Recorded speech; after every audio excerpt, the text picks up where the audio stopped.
I was trying to be here early. I was trying to be here at 9:59. Damn it. Okay, so this is our coffee break. And I'm allowed coffee today. I don't have to worry about going and having blood drawn or anything. So I haven't eaten yet, but I do have coffee. And this is probably one of my favorite mugs. My kids call this the pumpkin butt mug. You can see why. They're obsessed with just, like, they're blind to everything else that's probably scary for 4-year-olds. They just see that. So anyway, that mug came from my mom. And obviously it's a Halloween mug, but I'm obsessed with it because I think it is a great mug. Yes, good morning. I actually came prepared. I have a list of stuff to talk about today. First of all, I watched my live back from yesterday. I'm annoyed at myself. My own biggest critic, and I took notes. I'm worried now because this is something that I would do. I'm worried that somebody's going to turn me into a drinking game. My video yesterday was 8 minutes long, and in 8 minutes, I said the word nutshell 3 times, and that's too many times. Like, how many times have you said in a nutshell, the phrase in a nutshell? Can you think of the last time you said the phrase in a nutshell? I said that 3 times yesterday in 8 minutes. That's too many times.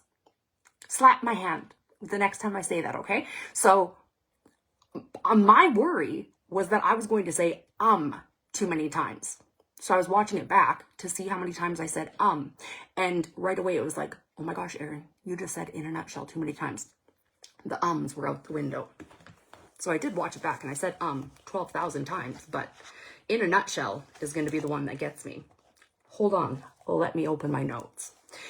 So I did, as I open my notes and then completely ignore them, I did kind of want to talk about quickly how I came to be in Lethbridge.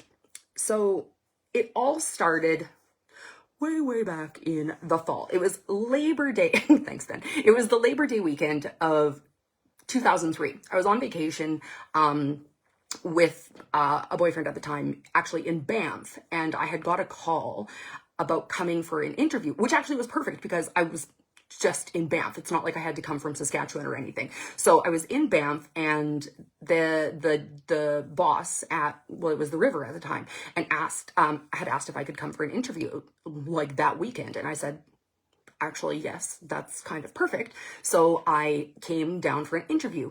And so I interviewed with the boss, and I met Brooksy. And those of you who live here, you know Brooksy, right?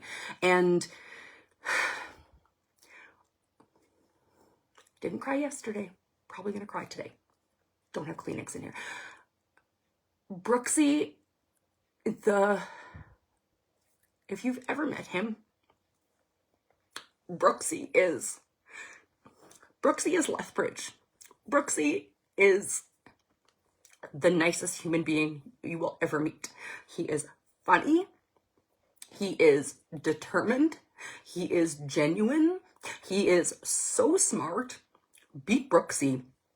The whole friggin' city and Southern Alberta tried for how long on how many different radio stations. That man is brilliant. He was a little bit rigged, but I mean, he is very, very smart. So anyway, Brooksy had this like glow when I met him, and it just made me fall in love with this city and Lethbridge. And I knew that I was going to take this job at the River at the time. And so I actually, it was a big leap in my life. I packed up my little Ford Taurus with as much as I could fit in it, and I moved out here not knowing a single person. I moved away from my dog. I moved away from my family, moved away from all my friends. I moved to Lethbridge, and I didn't know a single soul. I moved to Lethbridge because of the way Brooksy made me feel. And he made me feel that way about this whole city. And I've made it in the back of my mind the only goal my whole 20 plus years I've been here is if I can make people feel that way about Lethbridge, the way that Brooksy made me feel that way, then I win. Then that's all I want to put out into this world. And that's what I'm diving headfirst into this job with. So I don't have that opportunity on the radio anymore, but I feel like I almost have like a bigger and better chance of doing that here on the internet. And I want you to help me by doing that. We don't always make the news for the best things. We don't always have the best nicknames for our city. We make jokes about the people that live here and the people who have lived here and have given this city kind of a bad reputation. The politicians that, run this area and run this province. I don't like to dive into politics and stuff because it is nasty and it's dirty and nobody wins and nobody can... So that's not what this is going to be about. I don't want to bring any kind of darkness, any of that. I just want that, I'm going to call it that Brooksy glow. Like I want that Brooksy glow for all of us. And if we can just do that for one person every day, then that's my job. Then my job every day is done. I want to do that every single day. And I hope you do too. So that's how I came to Lethbridge. I dove headfirst into this because of Brooksy, and I've never told him that. He'll hear about it. He'll find out about it. I know he will. But yeah, that's my story. That's how I came to Lethbridge. I worked at the river for 2.5 years. Before being fired. And then I had been already talking kind of to CJOC and then moved over there and worked there for almost 15 years before being fired. And then now I'm here. So yes, we do have this big opportunity to do really great things together. Yeah. Talked a little bit yesterday about a bucket list. I was asked by someone a long time ago in my 20s to make a bucket list. And I did. It was 100 things. And if you've ever tried to come up with 100 things you genuinely want to do before you die, it's hard. Like if you want to come up with a list that's not like a legitimate, like if it's not just, I want to go to Fiji, Bali, Tahiti. Like if you just don't write 100 vacation spots, it's a tough thing to do. So I came up with a list, which was hard. A bunch of them have been crossed off. But now that I'm in my 40s, I look back on it and it's like, yeah, that was a 20-year-old's list. So I did actually, I really like notebooks, and my mom buys me lots of notebooks. So I was looking at, so this is a funny side story. For my 25th birthday, Nesta just commented, for my 25th birthday, a bunch of my friends got together and they, for my birthday party, threw a bucket list party. And that whole night we crossed off the whole night and day, we crossed off as many off that list as we could. And yeah, we went for a girly drink with an umbrella in it. And we went and did that at Bully's. And we went for, I wanted to get a lap dance, which you're not allowed to. And so they bought me a dance. A private dance, which actually it was just, I didn't really want a private dance, but we still got one. I still got one anyway. So I was in the back room with this girl and she just sat there and I sat there and we, like, not together. She sat where the pole was and I sat in my chair and we just made conversation the whole time. So that was my lap dance. But yes, a friend, her boyfriend at the time worked at one of the Ford dealerships, and they were getting all their fire extinguishers switched out. And so he knew that I wanted to set off a fire extinguisher, and I I did. I set off an entire fire extinguisher in my backyard that night. I didn't know that it actually is yellow dust, and my birthday is in the winter. So the next morning, it was a shared backyard because it was a sixplex. The entire backyard is just this disgusting yellow dust, gross stuff all over the snow and the back fence. So it was a blast of a birthday party. But yes, I have started to revamp my bucket list a little bit. And so it's hard to come up with 100 things. Like I've only got 65. 65 of them are down. And I'm struggling a little bit because I don't want to write down a whole bunch of vacation spots. But that's kind of what it feels like it's turning into. So I'm thinking I kind of want a little bit of help because a lot of these I want to do in the next year with you.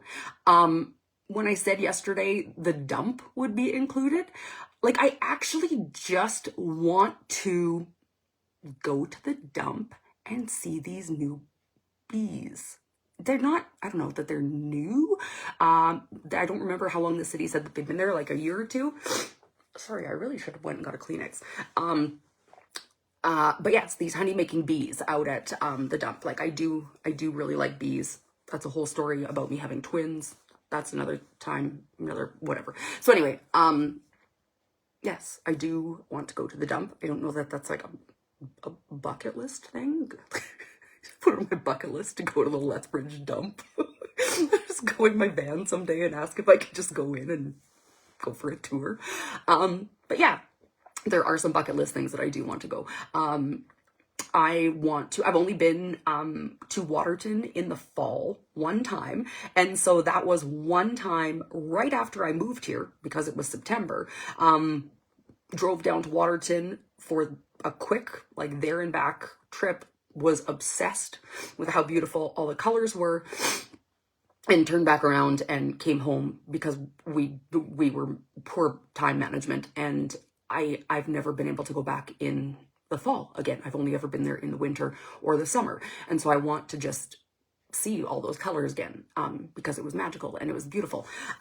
Yeah, I actually love how many of you are on board with this dump trip. I want to, what else did I write down that I want to do? Oh, Tina said yesterday, go visit her at the college. So, okay, well, when is like bring your kid to work day? Not that I'm like your kid, but I mean, if you can have a workplace that would invite me to come see what you do, why not? I mean, I'm mobile. I got stuff to do. I mean, I got nothing to do, so I got stuff to do with you, is what I'm trying to say. The Erin side of things, like I would talk about my life on the radio. So I have a Botox appointment in February. I would get it done, go on the radio. Why not you come with me? See how Botox is. I am a sucker for spending money. Yeah, see, Tina? I buy the dumbest things. I get really dumb ideas, and I have poor impulse control. So I bought one of those home laser hair removals, like the full-fledged, like you have to wear the goggles. It costs a lot of money. I bought it on Black Friday, put it on my dresser because I'm scared shitless of it. I want to use it on my legs, but I want to just try it on like a toe first. Not to tell you I have hairy toes, but like that's like me dipping my toes in the water with laser hair removal. So instead of trying it and then talking about it on the radio the next day, you're coming along with me. Like I will set up a camera and you're going to watch me either go blind or burn my toes off. Because either way, it's going to be a gosh darn mess. So stuff like this is the mess that we're going to get into together. But we're going to do good stuff too. Yeah, it's just about having a real fun time. I just really need a drink of coffee and a Kleenex.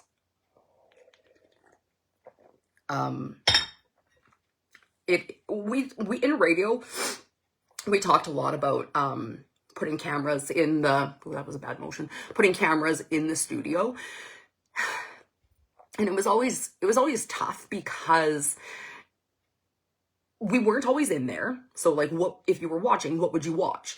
And then while we were in there, do we want you always watching what we're doing? So I feel like this, I want you watching what I'm doing. I want you to come along with me.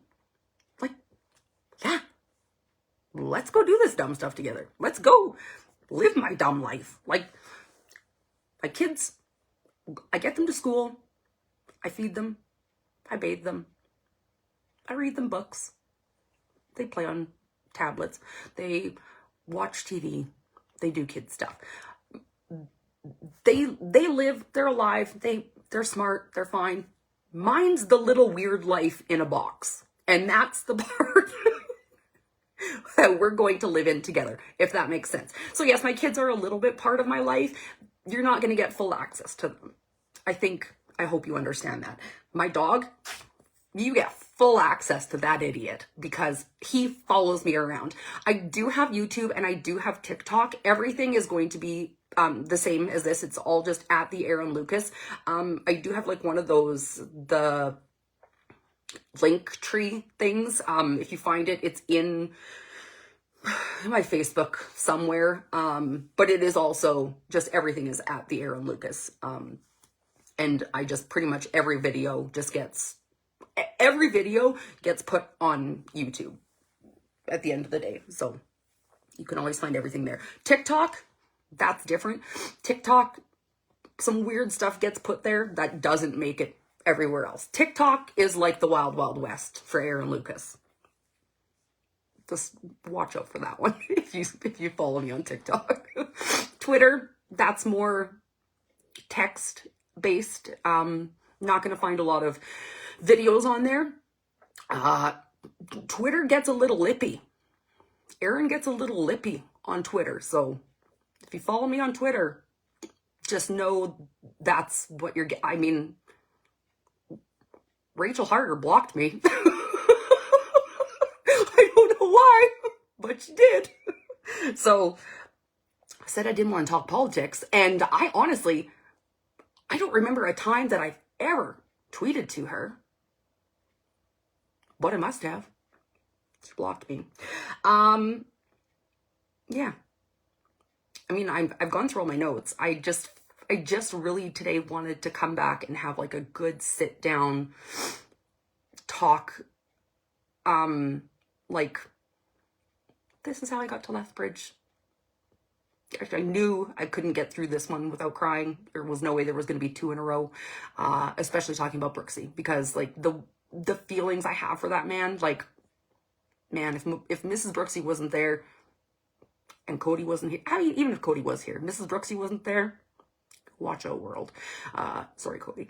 I love Brooksy with like my whole heart. That man is as good as they come. And I think if you met him, you know that. Yeah, I think I did get a couple questions answered. I put the little box saying if you had anything you wanted to talk about or you wanted to know, to send me the message. I did get a couple questions. Another Lethbridgeite that is former radio, maybe you know him, his name is Scott McGregor. He was a roommate of mine twice. We worked together at Rogers. I worked at the River and he worked at Rock 106 at the time. We shared the same time slot and we were roommates, and he actually didn't have a vehicle. So we were roommates and we shared my car to drive to work every day and then would go home together every day. So like we were as like thick as thieves because we had to spend all our time together. And my dog at the time absolutely fell in love with Scott and like loved Scott more than me. And her name was Panga, and Panga was just like Scott's dog. So anyway, if you remember listening way back, I used to do the top 8 at 8 on the river. And that was back when like Kaylin Porter was Canadian Idol. And Scott used to come on my show and we would co-host the top 8 at 8. And every little girl across southern Alberta would phone in and vote for Kaylin Porter every single night. And we would just have the biggest blast co-hosting this silly little countdown. And I have no idea why along our radio careers together and all the times we lived together and have been friends, like we never ended up doing a podcast or doing anything together. But maybe it's for the best, because if we did, we would end up hating each other because we have spent so much time together. But Scott did send in a question, and all it just said was Bitcoin, because that man is so into crypto and stocks, and his brain has like moved on from the radio side of things and moved into that side of things, and he is brilliant, and like just that money management and that side of things. And I'm just like, how can I spend more, and how can I bleed money, and what can I buy next? And I want to just adopt all the dogs and the kitties in the world. And if I can't do that, I will fill it with a plant, or I will buy something dumb off Amazon. Like, two different worlds. Absolutely. Scott, that's as good as you're going to get about Bitcoin from me, because not my wheelhouse. The other one I got, like, this is my friend and family circle, because nobody takes me seriously, because my life isn't serious. The other one I got was from my sister-in-law, and all she just said, I think, was, can you talk about which of your sister-in-laws is your favorite sister-in-law? Which, thanks, Cheyenne. Yes, I would love to talk about which of my favorite sister-in-laws is my favorite sister-in-law, but there unfortunately is no time left in the show to talk about that today. Yeah, so if there is anything, I've always said at the end of my lives, like if there's anything you ever want to talk about, or like have me do, or have me show up to, like I'm an open book. Like we've got, the world is our oyster in southern Alberta. But think big. Think the world stage. If money wasn't an issue, pretend it's not. I'll borrow some of Scott's money. He'll let me, I'm sure. But yeah, what made me get into radio? Great question. So my mom, I took a year off after high school, because I didn't know what I want. Growing up, I wanted to be a vet. That was it. Brain, cats, dogs, big animals, small animals, love them. Still do, obviously. Had so many allergies growing up. We actually had to get rid of, we had 2 Siamese cats. They were like they were my parents' cats when I was born. They were like, loved them. My allergies were so bad, we had to give the cats away. And like, that was my biggest fear with my kids, was that they were going to have allergies and we were going to have to get rid of the dog. Like anyway. So back to that. I couldn't be a vet because I had too many allergies and I'm too stupid. So I had to move on from that. So I really didn't know what I wanted to be. I took a year off after high school and was kind of like, I don't know. And my mom was like, well, here's this school in Saskatoon. It's called WABC. I really wanted to actually be in TV. And I always said I wanted to be like Oprah, but like a little bit like Jerry Springer. Like if there was like a middle ground, which obviously there isn't, because could those be 2 more opposites? But I wanted to be in TV. So the school that Mom found in Saskatoon, WABC, at the time, there wasn't an option for just TV. You could do radio, or you could do radio and TV. So I got into it and very quickly realized how much I loved radio. Don't have to wear makeup unless you're going out on location. Sweatpants are a bonus. I didn't have to wear a bra. Like, this is the life that was meant for me. I mean, I wore I wore new sweatpants for you today. I feel like I dressed up a little bit. I showered, put on a bra. So anyway, yes, my mom kind of nudged me a little bit, but yes, I just really very quickly fell in love with the radio side of things. Also, well, in the program, you had to do like all the avenues of radio. So you had to do news, and that meant like reporting news, writing news, reading news, everything. Hated that. Could not stand that part of it. Didn't like how many rules there were, because you had to follow a lot of legal stuff. There's, stuff you can and can't say. You have to write stuff a certain way. There's a lot of research involved. And then there was like the commercial production side of things. So there was like voicing and recording and producing commercials, which was okay. It's a little harder. And then there was the on-air side of things, where you got to kind of loosey-goosey pick your songs and talk and just be yourself. And it was me. It was like, where has this been my whole life? It was the perfect job. It doesn't pay worth shit, but it was the perfect job for me. So yes, very quickly fell in love with it. Dawn Scott is the teacher of the school. I still talk with Dawn online, a little bit more recently, but have kept in touch on and off over the years, which has been a gazillion years, which is fantastic. The school is still open, in Saskatoon, just off Idlewild. I've actually gone back and, taken girlfriends there on road trips and taken pictures outside of there and shown them where it is. And like, I'm actually very proud of where I went to school. And, yeah, that's how I got into radio. I like to talk, might as well get paid for it. Semi-poorly, but it's a good gig if you can get your foot into the door and realize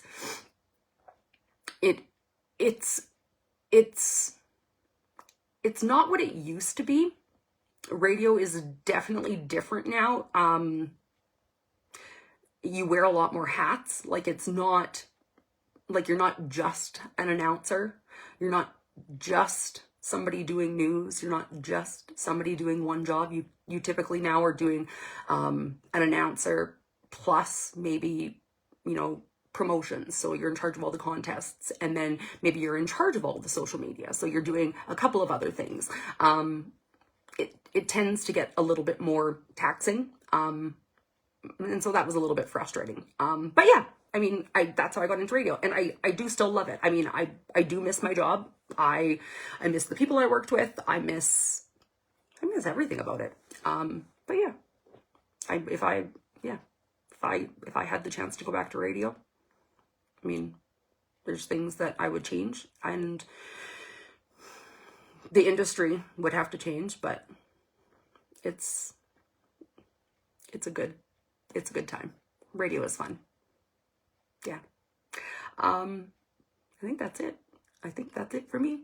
That is my Erin Leslie Lucas Radio 101. This is how I got here story.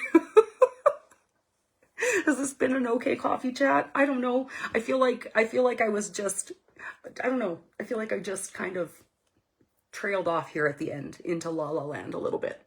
I'm reminiscing too much. I think that's what it is I'm thinking a little bit too much internally, maybe. My sister texted me saying she was sorry she couldn't make it onto the live because she runs a daycare and the kids are going to be too loud. And I just thought, yep. That's why mine go out of the house to a daycare. And that's why she is very different than me. My sister is like, she is me, but the opposite of me. Like, I am loud and bold and obnoxious.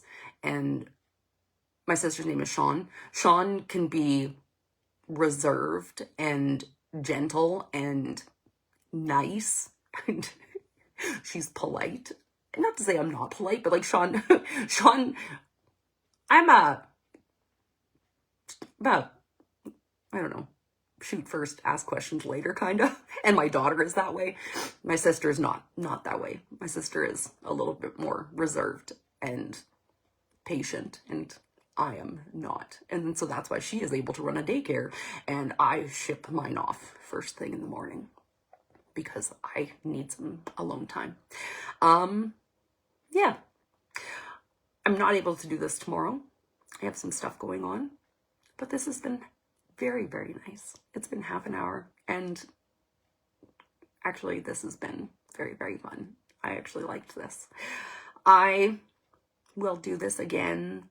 I can't think of what day I can do this again, but I will post another event, and yeah, it seems to work better when I schedule it, because then I can give you a heads up about it instead of just popping up out of nowhere. Yeah, I really hope you have a lovely day. I thought it was supposed to snow today. Somebody said it was going to snow today, and then it didn't. And now I'm in like kind of panic mode. There's so much dog poop in my backyard. Hasn't been cleaned up since before Christmas. So like I am paying a neighborhood kid to do it. Don't tell my husband, because there's a dog at the Lethbridge shelter that I have visited before, and I've brought my kids to visit. And so I know this dog is good with kids. My husband is not exactly happy that I have gone and done this. His argument is that, oh, we don't clean up the dog poop that's already there. Why would we get a second dog? So if I go get somebody to clean up the dog poop, maybe we can get a second dog. Baby steps. This is the method to my madness. This is how Erin's brain works. And now you get to come along for the wicked ride. Everything I do is so wrong. And now you get to see it. This is so bad. Okay, I will talk to you tomorrow. Okay, maybe I'll have a new dog with me. Okay, bye.